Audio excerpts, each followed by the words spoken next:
Hello साथीहरू, good morning. हजुरहरू पनि सन्चै हुनुहुन्छ होला। कतिपय साथीहरू उठिसक्नु भयो होला। मेरो चाहिँ आज कस्तो घाँटी खसखस गरिरहेछ। अब चिसो छ नि त मौसम, हुसु लागिरहेछ। घाम पनि मधुरो मधुरो छ। म चाहिँ अहिले बजार जाँदैछु। एक्लै मान्छे होइन, जहाँ गए नि एक्लै। पछाडि चराको चिरबिर आवाज सुनिरहेछ। म चाहिँ जङ्गलको बाटो हुँदै बजार जानुपर्छ हाम्रो चाहिँ। ओ माइ गड, यस्तो जङ्गल छ क्या। चराहरू चाहिँ एकदम चिरबिर चिरबिर चिरबिर गरिराख। बजार पुग्नलाई चाहिँ त्यस्तै समथिङ आधा घन्टा जति लाग्छ घरदेखि। अनि म चाहिँ जाँदैछौँ सानो कामले गर्दाखेरि। अनि के छ हाल खबर हजुरहरूको? कुन ठाउँदेखि मेरो भिडियोलाई हेर्दै हुनुहुन्छ कमेन्ट गरिदिनु होला। म चाहिँ आज यो सानो भ्लग चाहिँ किन बनाउँदैछु भने होइन, यो चराको चिरबिर आवाज मेरो कुरा सुनिरहनु भएको नि हजुरहरूले? ओ माइ गड, कति धेरै रहेछ। म पनि त्यही जमानाको जस्तो लाग्छ जुन जमानामा एक जोर कपडा लाउनको लागि दसैँ तिहार आउनु पर्थ्यो। वर्ष दिनमा एक जोर कपडा पाइन्थ्यो, त्यो पनि राम्रो खालको कहाँ पाइन्थ्यो र हजुर। एक जोर कपडा लाउनको लागि वर्ष दिन आउनु पर्थ्यो। त्यही पनि वर्ष दिनमा बाबा मम्मीले जसो तसो गरेर ल्याइदिने लुगा पनि स्कुल ड्रेस हुन्थ्यो क्या। मामा घर जाँदाखेरि पनि स्कुल ड्रेस, अब गाउँघरमा कतै केही भयो भने नि स्कुल ड्रेस। अनि त्यस पछाडि स्कुल जाँदा नि त्यही ड्रेस। के गर्नु होइन, बाबा मम्मीको आम्दानीको स्रोत पनि थिएन। त्यही खेतीपाती अलिअलि गर्ने, एक दुईवटा बाख्रा भैँसी पाल्ने, त्यस्तै त थियो नि। अब त्यसै त अब घरको जेठो सन्तान भएपछि चाहिँ हरेक कुराहरूको चाहिँ बाबा मम्मीको चाहिँ बुझिदिनु पर्ने अवस्था हुने रहेछ। अब भाइ बहिनीहरू पनि सानै थिए, म पनि सानै थिएँ।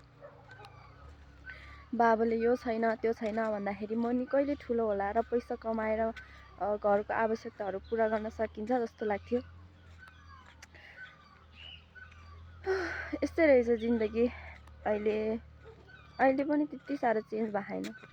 लाइफ यस्तै हो, दुःख सुख गर्नुपर्छ। सुखाउनको लागि दुःख गर्नै पर्छ भन्ने त छ होइन।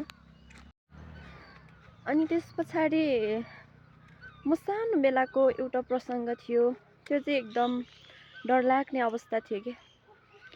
दिदी बहिनी 3 जना मात्र थियो। अनि बाबा विदेश, मम्मी दुःख सुख गर्दै गाउँमा मेलापात गर्ने, 3टा छोरीको भविष्यको लागि भनेर दिनरात खटिरहनुहुन्थ्यो। अनि त्यस पछाडि हामी दिदीबहिनी, शनिबारको दिन थियो, हामी दिदीबहिनी 3 जना गोरु बाख्रा लगेर जङ्गल गएको थियो चराउनको लागि। अनि जङ्गल गएर गोठालो गएर, अब गोठालो भनौँ न, गोठालो गएर अनि गाईबस्तु चराउँदै थियो। अनि त्यतिखेर वैशाखको महिना, काफल खाँदै गोठालो गर्दै थियो। अनि त्यस पछाडि 3 बजीतिरको समय थियो, समथिङ 3 बजीतिरको समयमा हावाहुरी आयो। अनि हावाहुरी आएपछि मम्मीले हामीलाई खोज्ने, अनि बाबा के भन्छ, हामीले चाहिँ मम्मीलाई खोज्ने, मम्मीले चाहिँ हामीलाई खोज्ने भइरहेको थियो त्यतिखेरको। मम्मी घरमै घाँस काट्ने, घरको हराइसी काम गर्दै हुनुहुन्थ्यो। हामी चाहिँ अब गोठालो गएको मान्छे, हावाहुरी एक्कासी हावाहुरी चल्यो एकदम। कुनै मान्छेको गोठको जस्ता उड्यो, कुनै मान्छेको घरको जस्ता नै उकाएको थियो। त्यो अवस्थामा चाहिँ के भएको थियो भने एकदम डराएको थियो। गाईबस्तुहरू अब भाग्न थाले, दौडिन थाले। अनि त्यस पछाडि बहिनी 3 जना र म चाहिँ, बहिनीले चाहिँ डोकोमा घाँस बोकिरहेको थिएँ। गोठालो जाने बेलामा, फर्किने बेलामा किन रितो फर्किनु भनेर घाँस बोकिरहेको थिएँ। अनि त्यस पछाडि आएँ अनि आउँदै गर्दाखेरि बाटोमा त्यस्तो भयो, हावाहुरी चल्यो अनि बहिनी दुइटालाई च्यापेर म चाहिँ एउटा गोठभित्र पसेँ। त्यो गोठ पनि यति लान खोज्यो कि हावाहुरीले होइन, त्यसको जस्ता नै लग्ला जस्तो गर्यो, डरले रुइरह्यो। हामी तिनजना अँगालो मारेर रुइरह्यो। मम्मी पनि कहाँ जानुभएछ भनेर, मम्मी त हो, मम्मीको मनै त हो, मम्मी पनि आउनु भएछ खोज्दै। अनि त्यस पछाडि त्यो बेलामा चाहिँ मम्मीले हामीलाई देख्दा र हामीले मम्मीले देख्दाखेरि चाहिँ ओ माइ गड यति खुसी भएको थियो कि होइन, अँगालो मारेर रुयो हामी सबैजना।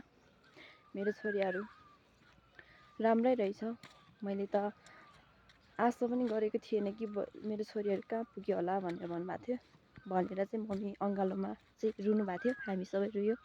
अनि त्यस पछाडि हामी चाहिँ घर फर्क्यौँ।